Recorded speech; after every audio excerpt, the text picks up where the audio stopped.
공의와 사랑의 번제단이란 제목으로 하나님 말씀을 같이 상고하도록 하겠습니다. 나의 신앙 고백이라는 책을 쓰고 현재는 수소교회를 담임하는 황명한 목사님이 그분의 책에 적혀 있는 그러한 이야기입니다. 자기가 아는 지인 한 분이 이제 세상에서 어떤 죄를 짓고 출가를 해서 스님이 되었어요. 그리고는 자기의 죄를 어떻게든지 씻어내기 위해서 불철주야로 이렇게 고행을 하고 하면서 이제 노력을 했다는 거죠. 그런데도 그 죄를 씻는다는 것이 어떻게 해도 안 되는데 어느 날 자기의 스승, 그러니까 고승이죠. 자기의 스승인 한 분이 돌아가실 때 유언을 한마디 남긴 것을 들으면서 절망에 빠졌다고 합니다. 그 유언의 내용은 뭐냐 하면, 내 죄는 산보다 높고 바다보다 깊은데 내 어찌 감당하랴. 내가 80년 동안 포교한 것이 헛것이로다. 여러분, 이게 누구의 유언인지 혹시 아나요? 적혀 있어요?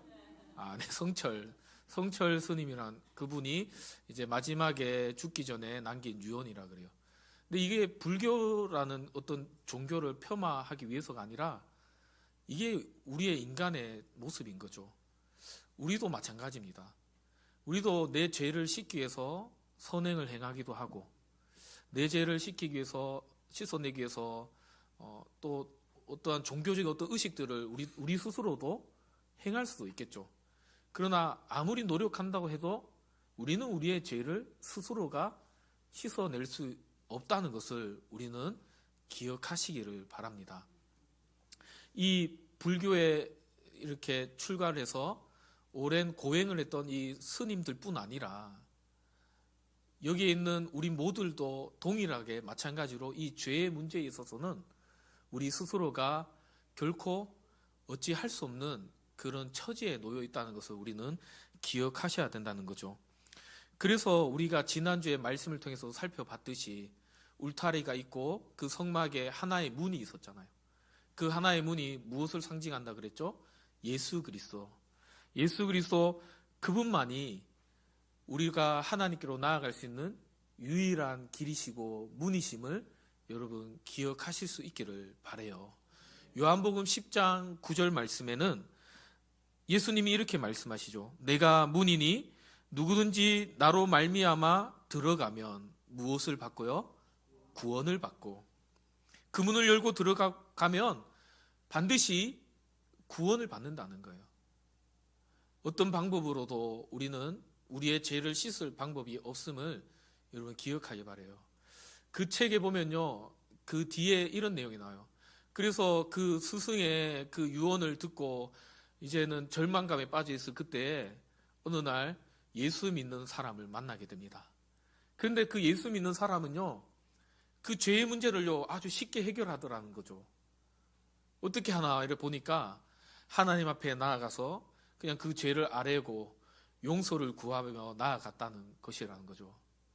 그러면서 옳거니 이거구나 그러면서 이 황명한 목사님이 그 책에는 그 지인이 나중에 회심해서 예수를 믿게 되었다는 그런 간증의 그 내용이 담겨져 있습니다. 여러분, 예수님밖에 없습니다. 그러므로 우리의 삶의 모든 죄의 문제들, 질고들, 고통들, 삶의 모든 어려운 문제들을 주 예수 그리스도 앞에 들고 나가셔서 해결함 받으시는 저와 여러분 되시기를 주님의 이름으로 간절히 축원드립니다. 이제 그 문을 열고 우리가 성막 안으로 들어가면요, 가장 처음으로 마주하게 되는 그것은 뭐냐면 번제단이에요. 혹시 전체 그림을 다시 한번 띄워줄 수 있나요? 이제 오늘은 번제단에 대해서 좀 살펴볼 겁니다. 그런데 이 성막에 들어갈 때 이 성막 안에는, 울타리 안에는 성소도 있고 등잔도 있고 언약궤도 있고 여러 가지 많은 그런 기구들이 많은데 왜 하필 번제단이 가장 먼저 그 앞에 딱 놓여 있는 걸까요? 하나님 왜 그것을 성막에 가장 들어가는 입구에 번제단을 먼저 두라고 하신 걸까요? 번제단은 우리가 한번 상상을 해보면, 저는 예전에 어릴 적에 제가 예전에도 한번 설교 때 얘기했지만 교회와 집을 오가는 그 길목에 그 도로가 쪽에 뭐가 있었냐면 도살장이 있었어요. 도축장. 소를 잡고 돼지를 잡는 그런 곳이 있었죠.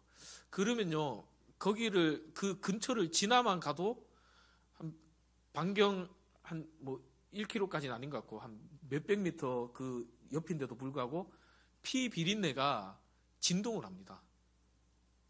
근데 피 비린내뿐 아니라 그 짐승을 태웠어요. 소각을 했어요. 그러면요, 그 타는 냄새도 결코 좋은 냄새는 아니죠. 장례식장에만 가봐도 우리는 알잖아요. 요즘은 장례를 할 때 예전처럼 그냥 매장하는 문화가 아니라 우리나라도 땅이 좁다 보니까 그 뭐라 그러죠? 화장. 예. 단어가 벌써부터 그러면 안 되는데 생각이 잘 안 나요. 화장을 하고 그리고 이제 그 화장하면은 이렇게 항아리처럼 조그만 곳에 이제 담잖아요. 사실은 그 항아리보다 더 조그만 그 재만 남게 되죠. 그거를 이제 우리는 이렇게 할 때 그 화장터에만 가더라도요, 사람을 태운 그 냄새가 그렇게 좋은 향기는 아니에요. 근데 그 성막에 들어가는 그 입구에 번제단이 딱 있으면요, 그 짐승을 그 앞에서 잡아 죽이죠. 그러면 피 비린내와 또 그 짐승을 태우죠. 그러면요, 온갖 그 짐승의 살과 그 털을 태운 그 온갖 역겨운 냄새들이요, 그 앞에 난다는 거죠. 근데 왜 하나님은 왜 성막의 입구에 그 번제단을 굳이 가장 안쪽 구석이나 아니면 그 차라리 지성소 안에 그 냄새가 좀 나가지 않도록 가둬두든지 뭐 그렇게 해야지 되잖아요. 근데 그렇게 하지 않는다는 거죠. 뭐 장황하게 설명할 필요는 없지만 제가 처음에 우리 교회 부임하고 사택에서 이렇게 지낼 때 친구나 이렇게 초대했는데 겨울철이니까 고기를 바깥에서 구워 먹기가 좀 추운 거예요. 그래서 사택 거실에서 막 구워 먹었거든요. 그 고기 구워 먹은 그 냄새도 이렇게 빠져나가는 게 얼마나 시간이 걸리든지. 요즘엔 성도님들도 여러분들도 집에서 고기 잘 안 구워 드시잖아요. 아닌가요? 예, 저만 그러나요? 웬만하면은 고기 구울 때는 추워도 문을 활짝 열어놓고 이렇게 굽지 문을 꼭 닫고 하진 않잖아요. 근데 이 성막을 어쨌든 이렇게 만드는 과정 속에서 지으라 하면서 번제단을 왜 하필 그 입구 쪽에 왜 두셨을까? 거기에는 하나님의 이유가 있다는 것이죠. 우리가 지난주 말씀을 다시 생각해 보면 울타리를 친 목적이 있다고 그랬어요. 울타리를 친 목적이 세 가지가 있는데 첫 번째가 하나님이 무엇을 가르쳐 주기 위해서 울타리를 치셨다 그랬어요. 그건 뭐냐면 역시 말씀을 기록하니까 다 알잖아요. 여러분한테 정지하는 게 아니라 적으십시오. 우리 심장로님, 우리 주일학교는 아니지만 참 잘했다 박수 3번 하겠습니다. 시작. 참 잘했다. 말씀을 적으십시오. 적으시면 이렇게 기억이 안 나더라도 보면 아니까 거룩하다는 것을 보여주기 위해서 울타리를 치셨죠. 근데 이 거룩하신 하나님께 그러면 나아가기 위해서는 거룩한 자만이 하나님을 만날 수 있거든요. 근데 우리는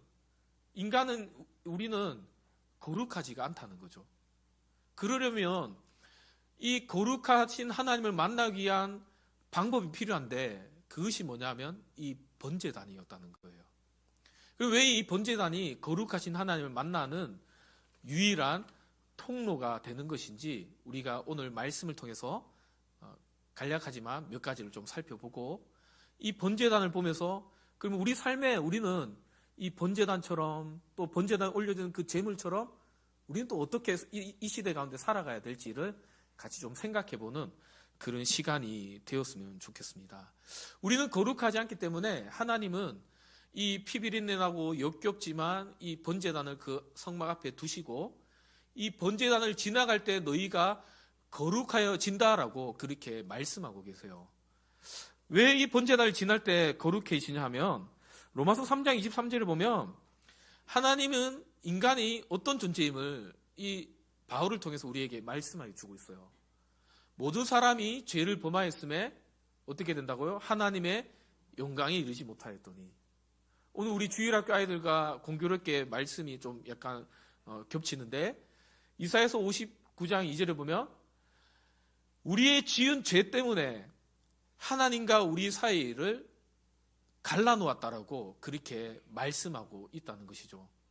이 죄 때문에 우리는 거룩하지 않게 되었고, 그래서 거룩하신 하나님 앞에 우리는 애초에 설 수가 없는데, 그렇기 때문에 하나님은 이 번제단을 두심으로 말미암아 이 번제단을 통해서 우리의 모든 죄를 태우고 우리의 모든 허물을 다 사라지게 하면, 그럴 때 우리는 거룩해져서 거룩하신 하나님 앞에 설 수 있기에 이 번제단을 그곳에 두게 되었다는 것이죠. 그러면요, 이 번제단이 주는 진짜 목적이 무엇입니까? 첫 번째는 이 번제단을 통해서 하나님은 자신이 공의로우신 분이시라는 것을 말씀해 주고 계세요. 한번 따라하겠습니다. 하나님은 공의로우신 분이십니다.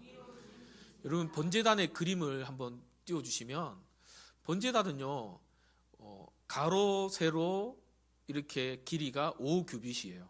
그러면 제가 대략 이 손끝에서 팔꿈치까지가 45에서 50cm라 그랬잖아요. 그럼 계산해 보면 2.25m, 2.25m. 꽤 생각보다 꽤 크죠, 그렇죠? 조그만하다고 생각할 수 있지만 사람이 이제 보통 이렇게 누워도 이렇게 넘어갈 만큼의 넓이, 꽤 넓은 크기의 그랜드 피아노보다도 더 큰 크기의 이 번제단이 이렇게 놓이는 거죠. 왜냐하면 짐승 가운데는 뭐도 있습니까? 소. 물론 그걸 각을 떠서 태우긴 하지만 그 큰 짐승도 태워야 되기 때문에 이 번제단은 아주 큰 규모로 제작하라 했던 거예요.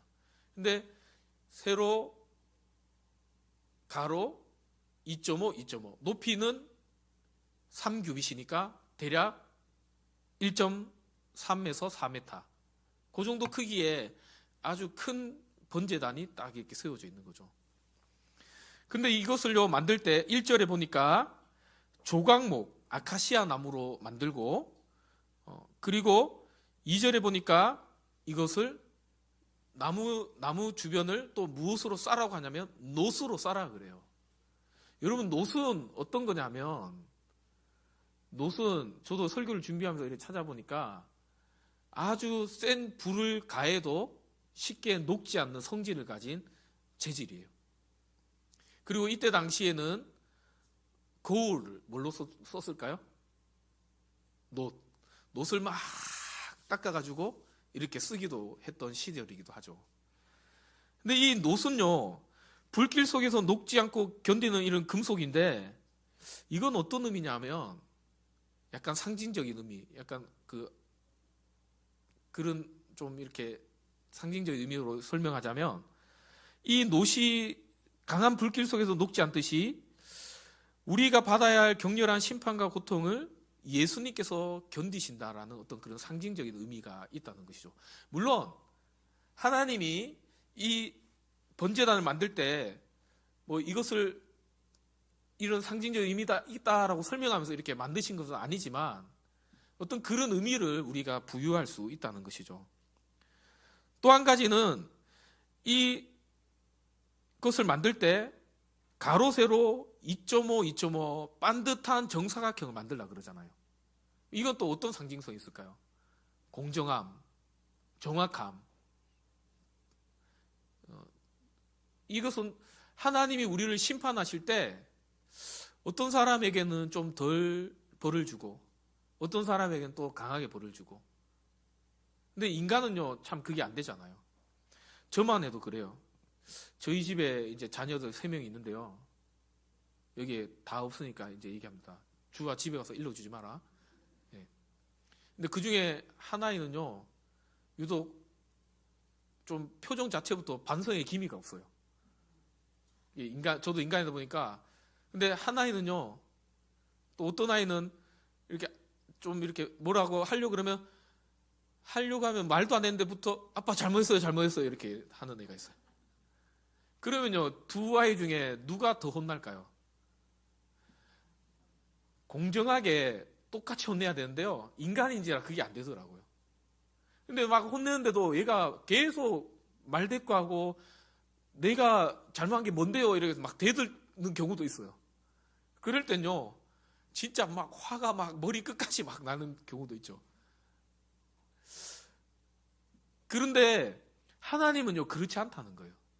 이것이 2.5 어떤 약간의 그런 상징적인 의미로 설명하자면, 하나님은 공의로우시다는 것은 어떤 의미냐면, 남녀노소, 빈부 귀천, 유대인이든 이방이든 가리지 않고 그가 죄인이냐 죄인이 아니냐를 두고서 공정하게 하나님은 벌을 내리신다는 거예요.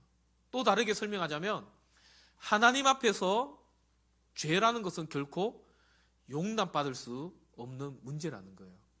이 번제단을 지나갈 때, 오늘은 제가 급하게 오느라 제물을 준비하지 못했으니까 이 예식은 제가 생략할게요.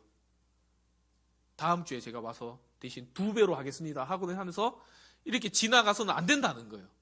왜냐하면 거룩하신 하나님이기 때문에, 공의로우신 하나님이기 때문에 그 죄의 문제는 반드시 해결하고 지나가야지 하나님을 만날 수 있게 된다는 것이죠. 여러분, 그러므로 우리가 하나님 앞에 나아갈 때 우리의 착함, 우리의 종교적인 열심, 그것이 하나님 앞에 나아갈 수 있는 길이 아니라, 우리의 죄의 문제를 하나님 앞에 회개하고, 하나님, 여전히 내 안에 있는 이 죄를 긍휼히 여겨 주시옵소서. 하나님, 그 어떤 죄보다 내가 예수 믿지 않았던 그 죄 용서하여 주시옵소서. 하나님, 내 인생의 주인이 내가 되려 했던 나의 연약함을 불쌍히 여겨 주시옵소서. 하나님 앞에 회개하며 주님 앞에 나아가시는 저와 여러분 되시기를 주님의 이름으로 간절히 축원드립니다.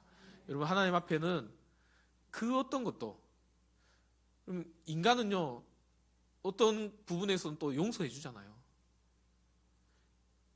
얘야, 놀다가 6시까지는 꼭 들어와라 그랬는데요, 이 애들이 나가서 놀면요, 그 시간을 잘 지키나요? 핸드폰 시계가 있어도요, 놀다 보면요, 노는데 정신 빠지다 보면은 안 지키잖아요. 10분, 20분 늦었어요. 너 왜 20분 늦었어? 20분 늦었으니까 20대 맞아. 물론 그런 부모도 있겠지만 대부분은요, 일찍 오라고 했잖아 그러고 그냥 넘어가 줍니다. 그러나 하나님께는 그 어떤 죄도, 아주 작은 죄라 할지라도 결코 용서함 받을 수 없다는 것을 기억하시고 철저하게 하나님 앞에 회개하며 나아가시는 저와 여러분 되시기를 주님의 이름으로 간절히 축원드립니다. 이 번제단은요, 우리에게 또 무엇을 상징하냐면, 한번 따라하겠습니다. 하나님의 대속의 사랑을 보여주는 상징입니다.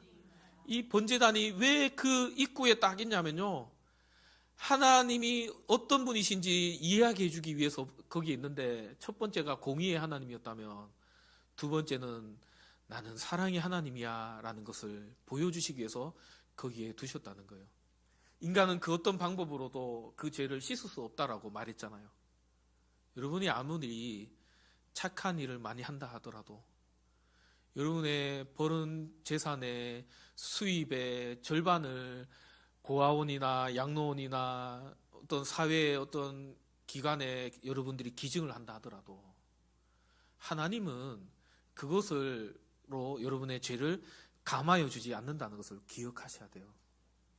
여러분이 아무리 1년 52주 새벽기도, 월화수목금, 수요 예배, 그리고 그것까지 포함해서 개인적으로 교회에 나와서 1시간 이상씩 매일매일 기도하는 삶을 살아가더라도, 그러한 종교적인 열심이 하나님 앞에서 여러분이 용서함 받는 길이 될 수 없다는 것을 기억하셔야 됩니다.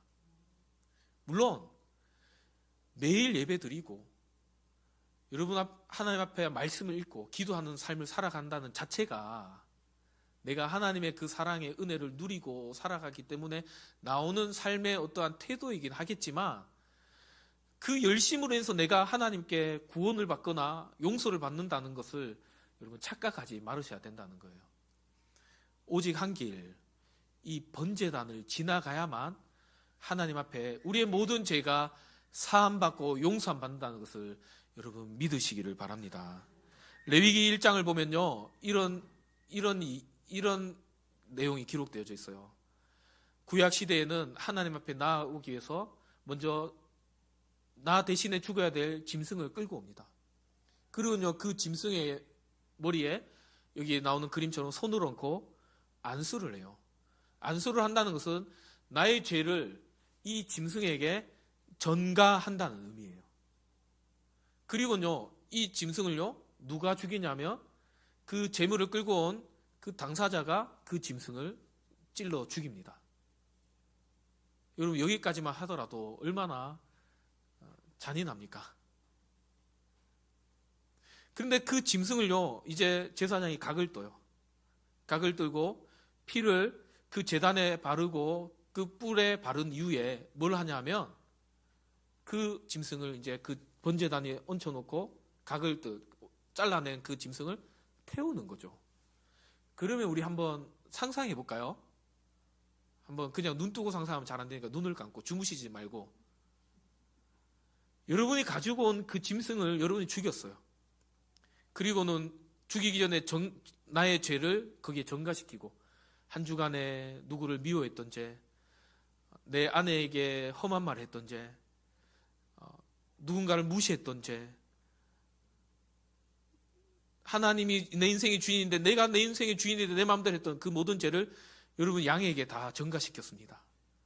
그리고 그 양을 여러분이 칼로 찔러 죽였어요. 그리고 제사장이요, 그걸 다 잘라냈어요. 그리고 번제단에 그걸 얹었습니다. 주무시는 거 아니죠? 그리고 그 번제단에서 불을 피워서 그 제물이 막 타고 있어요. 그걸 여러분이 지금 바라보고 있는 겁니다. 눈을 한번 떠보세요.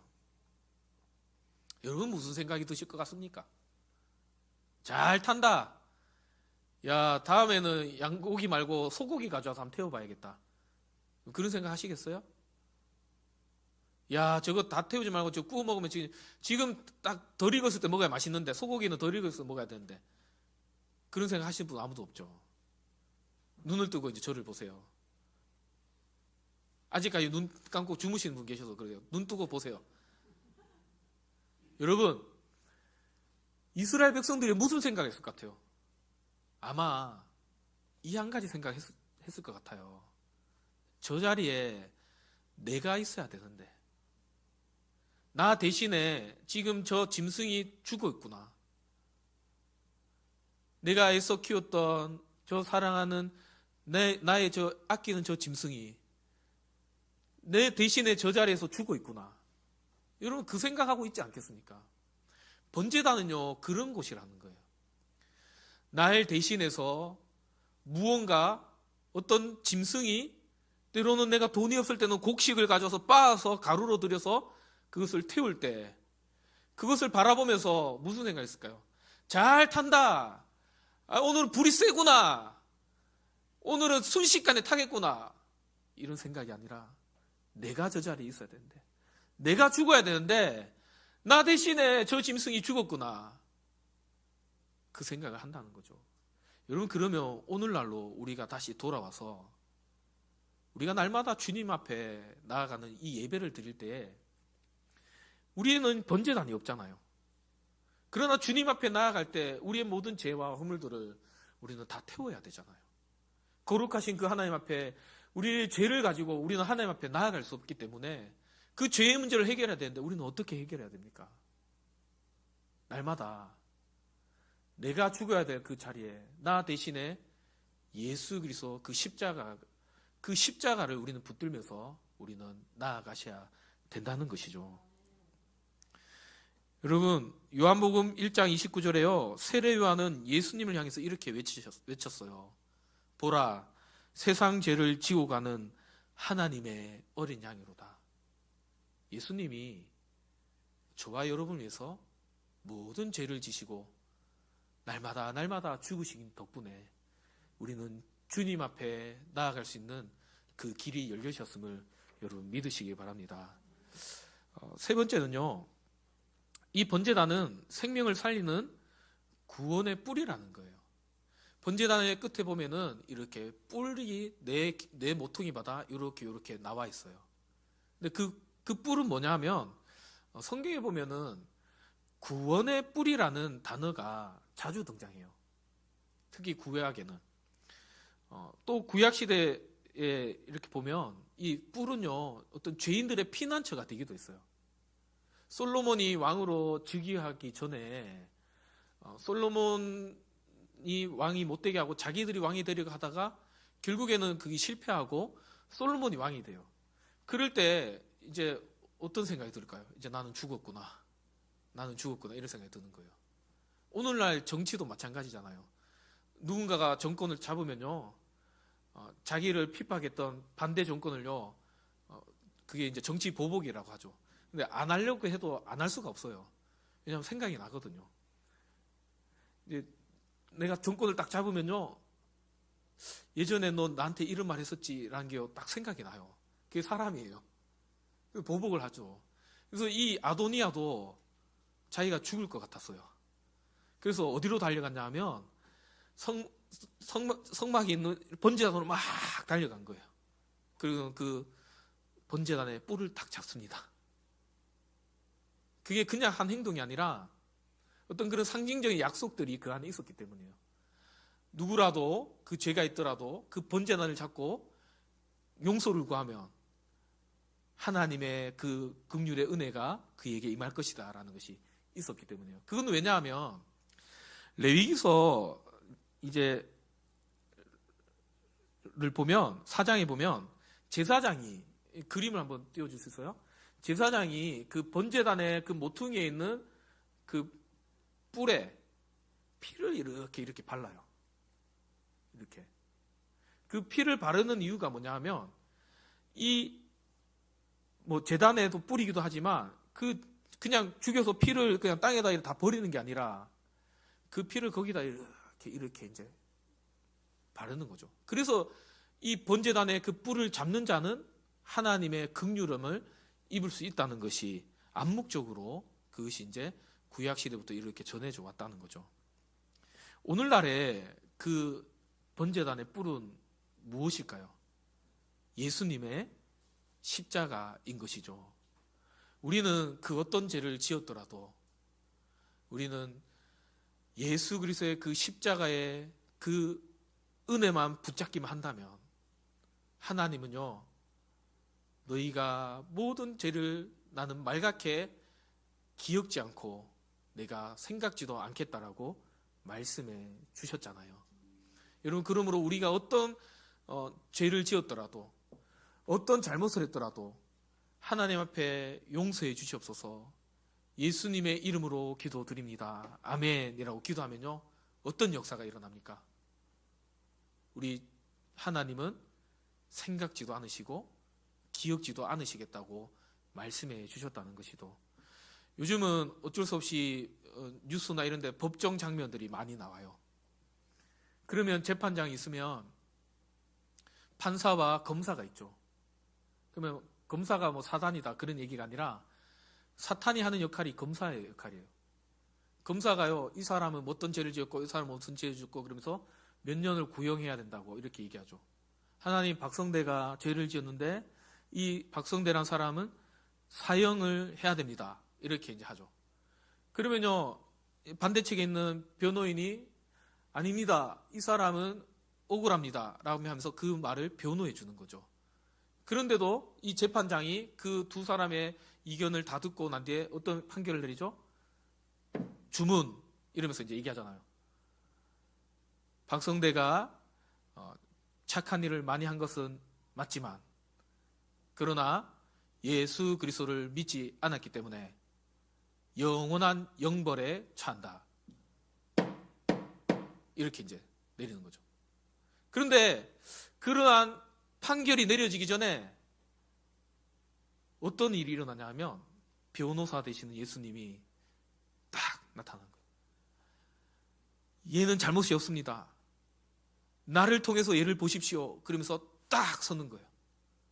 그 구원의 뿌리 되시는 예수 그리스도 십자가를 통해서 판사 되시는 하나님이 우리를 바라보실 때 우리는 흠이 많은 존재지만, 우리는 죄가 많은 존재지만 구원의 뿌리 되신 예수 그리스도 통해서 우리를 보면서 뭐라 얘기하십니까? 그렇네. 주문 무죄로 판결한다. 이렇게 하신다는 거죠. 그게 구원의 뿌리신 예수 그리스도의 십자가라는 거예요. 여러분, 어떤 경우라도 그 아도니아가 솔로몬 앞에 죽임 당할 것 같아서 발등에 불이 나듯이 번제 나눠가서 구원의 뿔을 붙잡았듯이 우리가 구원의 뿔 되시는 예수 그리스도 그분만을 붙잡으시기를 주님의 이름으로 간절히 축원드립니다. 마지막으로는요, 비슷한 맥락이지만 번제단에 그 타오르는 불은요, 레위기서 6장 12절에 13절에 보면 제사장들이 아침과 저녁으로 이 불을 지키며 항상 간수하면서 절대 이 불이 꺼지지 않게 하라고 하나님 명하셨어요. 근데요, 이게 상식적으로 우리가 생각해보면 이게 쉬워요, 어려워요? 불을 그냥 이렇게 잘 피우면 되지라고 생각하는데, 한 곳에 그냥 있는 거면은 조금은 뭐 쉬울지 모르겠지만, 사실은 그 불을 꺼뜨리지 않고 계속 피우게 한다는 것은요, 보통 어려운 일이 아닙니다. 우리 이제 본당 옆에 펠렛이 있는데, 그 펠렛에 불을 피우는 것은요, 방식만 조금만 터득하면 쉬워요. 저도 이제 처음에는 불을 못 피워가지고 막 이렇게 해갖고 꺼트리고 했는데, 처음에는 조그만 이 펠렛 연료를 그 위에 얹고, 그 다음에 이제 제가 터득한 방식은 바람을 이렇게 빼야 되더라고요. 바람구멍을. 그러면 바람이 슉슉 이렇게 빠져야지 불이 더 활활 잘 타더라고요. 그래서 거기다가 이제 불로 이렇게 붙이면 걔가 좀 붙어요. 그리고 난 뒤에 바로 뚜껑을 닫으면 안 되고, 약간 이렇게 붙었다 싶을 때 뚜껑을 닫고, 그 다음에 위에 펠렛 그 연료통을 이렇게 열어서 펠렛 재료가 내려오도록 이렇게 하면 됩니다. 이 방법을 가르쳐 주는 이유는 꼭 피우는 사람만 피우지 말고 먼저 온 사람이 피우라고 말씀드리는 거예요. 예. 근데 저것은 사실 쉽죠. 근데 이 제단의 불을요, 꺼뜨리지 않고 계속 피운다는 것은요, 이동해야 되잖아요. 사실 이 말씀을 받았을 때는 아직 가나안 땅에 들어가지 않았을 때잖아요. 계속 이동해야 되는 이들에게 불을 꺼뜨리지 않고 피운다는 것은 여간 어려운 일이 아니었던 거죠. 근데 이 불이요, 꺼지지 않고 계속 잘 간수되어져요. 그것이 은혜인 이유가 뭘까요? 이 불이 꺼지지 않았다는 것은요, 어떤 의미가 있냐면, 불이 꺼지지 않았다는 것은 그 번제단에 계속 재물이 탔다는 걸까요? 안 탔다는 걸까요? 탔다는 거죠. 그러면 이스라엘 백성들이 계속 죄를 지었다는 거예요? 안 지었다는 거예요? 계속 죄를 지었다는 거잖아요. 계속 그 안에서 이동하는 중에 때로는 멈추고, 그 중에서 성막을 짓고, 또 죄를 지은 그들을 위해서 번제단에 재물을 태우고, 그런 의식들이 계속 행해지는 그것. 하나님의 그 은혜가 이스라엘 백성들이 가나안 땅에 가는 그 모든 여정 속에서 계속해서 임했다는 것을 우리는 기억하셔야 된다는 겁니다. 오늘날 우리의 삶에도 마찬가지예요. 여전히 우리는 연약합니다. 여전히 우리는 죄가 많죠. 때로는 내 사랑하는 가족들에게 내가 잘해야지 하는데도 때로는 그렇게 못할 때가 많아요. 내 감정이, 내 주변의 어떤 상황들이 때로 나로 하여금 별일 아닌 걸로 예민하고 화를 내게 만들기도 하고, 때로는 그 모든 어떤 문제들이 마치 누구 탓인 것처럼 여기며 누구 탓하기도 하고, 그러면서 여전히 우리 마음속에서 죄를 짓고 우리의 입술과 우리의 그러한 말들로 상대방을 아프게 만들고, 그런 우리의 모습들이 있는 것이죠. 그럴 때마다 우리는 어떻게 해야 될까요? 날마다 하나님 앞에 나아가는 그 은혜를 구하셔야 된다는 거예요. 그럴 때 우리 하나님은 언제든지 누구라도 외면치 않으시고 그를 받아주시고 용서해 주신다는 것을 여러분 꼭 기억하시기를 바랍니다. 말씀을 정리하겠습니다. 이처럼 번제단은요, 우리의 죄가 얼마나 심각한 것인지 우리에게 상징적으로 보여주는 하나의 모형이에요. 또 이 번제단은 우리의 죄가 있지만 그러나 우리가 하나님께 나아갈 수 있는 길이 있다는 것을 보여주는 또 하나의 그림자이고 모형이라는 것이죠. 오늘날에는 번제단이 없습니다. 그래서 우리는 제사를 드리지 않아도 되고 제물을 잡지 않아도 돼요. 그러나 오늘날에 없지만 그러나 오늘날 우리는 예수 그리스도를 통해서 마치 구약시대의 이 제물을 태워서 하나님 앞에, 거룩하신 하나님 앞에 우리가 거룩하여져서 나아가듯이 우리는 하나님 앞에 예수 그리스도를 통해서 우리의 모든 죄를 씻고 하나님 앞에 나아가는 그러한 삶을 걸어가야 된다는 것이죠. 히브리서 10장 19절과 22절에 보면요, 여러분 한번 길지만 한번 같이 읽어볼까요? 시작. 담력을 얻었나니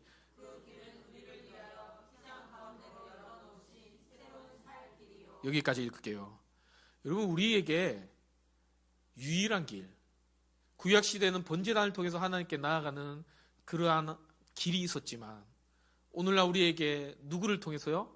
예수 그리스도를 통해서 하나님께 나아갈 유일한 길이 열렸다는 것을 우리는 믿고 날마다 그 십자가를 붙들고 나아가시는 저와 여러분 되시기를 주님의 이름으로 간절히 축원드립니다. 말씀을 정리하면서, 그러면 이 크고 놀라운 은혜를 받은 우리가요, 어떻게 살아가야 할까요? 우리는요, 구약의 짐승이 우리를 인간이 대신해서 죽었고 그 죄를 전가해서 모든 죄를 씻어냈듯이 우리는 예수 그리스도를 통해서 우리의 모든 죄를 전가하고 그 죄를 씻어내는 삶을 살아가고 있는 것이잖아요. 그러면요, 그 제물은 누가 돼야 될까요? 로마서 12장 1절 말씀에 우리 한번 같이 읽어보겠습니다. 시작. 그러므로 형제들아, 내가 하나님의 모든 자비하심으로 너희를 권하노니 너희 몸을 하나님이 기뻐하시는 거룩한 산 제물로 드리라. 이는 너희가 드릴 영적 예배니라. 누구를 드리라고요? 나를 드리라는 거예요. 나의 고집, 나의 혈기, 나의 욕심, 나의 교만, 누군가를 원망하는 마음들, 여러분, 날마다 주님 앞에 나올 때마다 그것을 산제물로 우리의 십자가 앞에 다 올려드리는 저와 여러분 되시기를 주님의 이름으로 간절히 축원드립니다. 여러분, 가정이든 교회든 항상 문제가 생기는 이유가 뭐냐 하면 죽다만 사람들이 있어서 그래요. 목사도 다 죽어야 되는데 목사도 안 죽으니까, 장로님도 죽어야 되는데 장로님도 안 죽으니까, 권사님들도 죽어야 되는데 권사님들도 안 죽으니까, 다 자기 욕심, 자기 생각, 자기 말, 그러니까 교회가 시끄러운 거예요. 아빠가 죽어야 되는데 아빠가 안 죽으니까, 아내가 죽어야 되는데 아내가 안 죽으니까,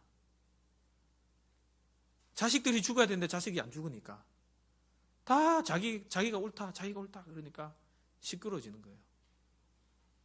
부부싸움 할 때 한번 보세요. 우리 신강용 장로님, 이인나 권사님 부부싸움 요즘은 안 하시겠지만 예전을 한번 생각해 보세요. 왜 싸워요? 상대편의 앞에 그냥 내가 죽으면요, 싸움 날 일이 없어요. 저도 생각해 보니까 저희 아내와 제가 막 다툴 때 보면요, 제가요 괜히 서운한 마음들, 불평들, 불만들, 아내는 잘하고 있는데 괜히 그 감정들을요 막 들춰내고 드러내고, 또 내가 내 생각대로 안 되니까 그것을 막 강조하고 막 강요하고, 자식들에게도 그렇고 그러기 시작하면요, 가정은요 풍비박산 나는 거죠. 내가 죽어야 돼요. 전에도 제가 설교하면서 얘기했잖아요. 이스라엘의 과거로 돌아가서요, 구약시대에 재물이 이렇게 왔는데 양이요, 제 양띠입니다. 그러면서 나 오늘 기분 안 좋아. 주인님 나는 내일 죽을게요. 내 옆에 있는 아무개 먼저 죽여라고. 이게 안 되잖아요. 야, 뭔 소리냐고. 이 수십 킬로를 걸어왔는데 네가 죽어야 된다. 그러면 오늘은 팔 다리만 잘라서 팔 다리만 태우라고. 나머지 내일 내가 죽을게요. 이러면 돼요, 안 돼요? 안 되잖아요. 근데 우리 교회 안에서는, 가정 안에서는 얼마나 많은 경우 우리가 덜 죽고 우리가 살아나려 하고 그렇게 하는지 우리 스스로를 돌아볼 수 있기를 바랍니다. 주님 앞에 우리를 죽여야 되고 어설프게 죽는 것이 아니라 완전히 죽는 삶을 살아가는 저와 여러분 되시기를 다시 한 번 더 주님의 이름으로 저와 여러분이 주님 말씀 앞에 순종하시는 자 되기를 간절히 축원드립니다. 우리 옆 사람에게 마지막으로 한 번만 저 따라서 이렇게 인사해 볼까요? 성도님, 내가 완전히 안 죽어서 미안합니다. 예, 내가 다 죽어야 돼요. 죽는다는 게 참 어렵잖아요. 추상적이고. 그냥 구체적으로 우리가 적용하자면요. 나를 주장하지 마세요. 사실은 교회 안에서도 여러분 뭔가 하려고 할 때요. 진짜 예수 그리스도 복음에 그게 아니라면요. 그냥 기도하면서 순종하면서 같이 이렇게 가면 돼요. 목사가요. 나는 지금 마을에 한 500만 원 기부하고 싶은데 막 자꾸 고집 피워요. 그런데요. 다른 성도들이나 장로님하고는 목사님 우리 교회 형편이 지금 그 정도는 아닙니다. 50만 원만 합시다. 원래 나중에 교회가 더 부흥하면 더 합시다. 그러면요. 목사는 어떻게 하면 돼요? 그렇게 하죠. 하면서 그냥 같이 그냥 하면 되는 거죠. 근데요. 500만 해줘요. 이러면서 자꾸 그러면 돼요, 안 돼요? 그러면 목사가 안 죽은 거잖아요. 내 생각, 내 고집이 아니라 아무리 그 귀한 일을 하면서요, 교회가 시끄러워지고 싸우고 다투면요, 그 하나님 기뻐하셔요, 안 하셔요? 안 하시잖아요. 하나님 정말 기뻐하시는 건 뭘까? 이게 정말 내 욕심이 아닐까? 내 의를 드러내기 위한 것일까? 내 자랑하기 위한 것일까? 50만 원 이렇게 이장님한테 갖다 드리면은 창피한데 500만 원 드려야지. 또 이 설교 듣고 또 목사님 500만 원 하고 싶어 하구나. 그 얘기 아니라 얘입니다, 얘. 그러면요, 목사인 저는 뭐가 있는 거예요, 제 안에?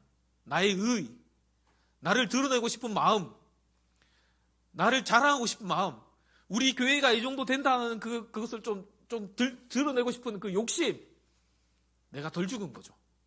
죽어야 돼요. 못하면 어떻습니까? 그냥 가서 몸으로 봉사하고 한 번씩 방송 나서 오늘은 마을 청소의 날입니다. 헌금으로 물질로 못하더라도 몸으로 가서 섬기면 되는 거죠. 못하더라도 교회가 하나 되고 주 예수 안에서 기뻐하고 그러면요, 그것이 또 하나님이 기뻐하시는 일임을 여러분 믿으시기 바라요. 오늘 내가 죽지 못한 것이 무엇인지, 오늘 내가 여전히 살아서 팔딱팔딱 뛰고 있는 것이 무엇인지 주님 앞에 돌아보며, 우리 청년들은 진로의 문제, 우리 주영이 이제 내일 면접 보러 갑니다. 대한항공에. 여러분 기도해 주시기 바랍니다. 김포공항에 가서 면접 본대요. 말이 술술술 잘 나오도록 막 자기가 몰랐던 것까지 갑자기 생각나가지고 얘기하도록. 그건 좀 너무 오반가요? 예. 적당히 하라고 주영이가 지금 표정을 보내는데, 예. 그 진로의 문제도 하나님께 맡겨드리고, 때로는 대한항공 못 가고 아시아나항공 갈 수도 있는 거잖아요. 같은 계열사죠. 예. 결혼의 문제, 우리 어르신들은 내 생명의 문제, 건강의 문제, 우리 자녀가 있는 가정, 저도 마찬가지고 하나님께 맡겨드려야죠. 그 제단의 앞에 다 올려놓으시기를 간절히 소원드립니다. 기도하겠습니다.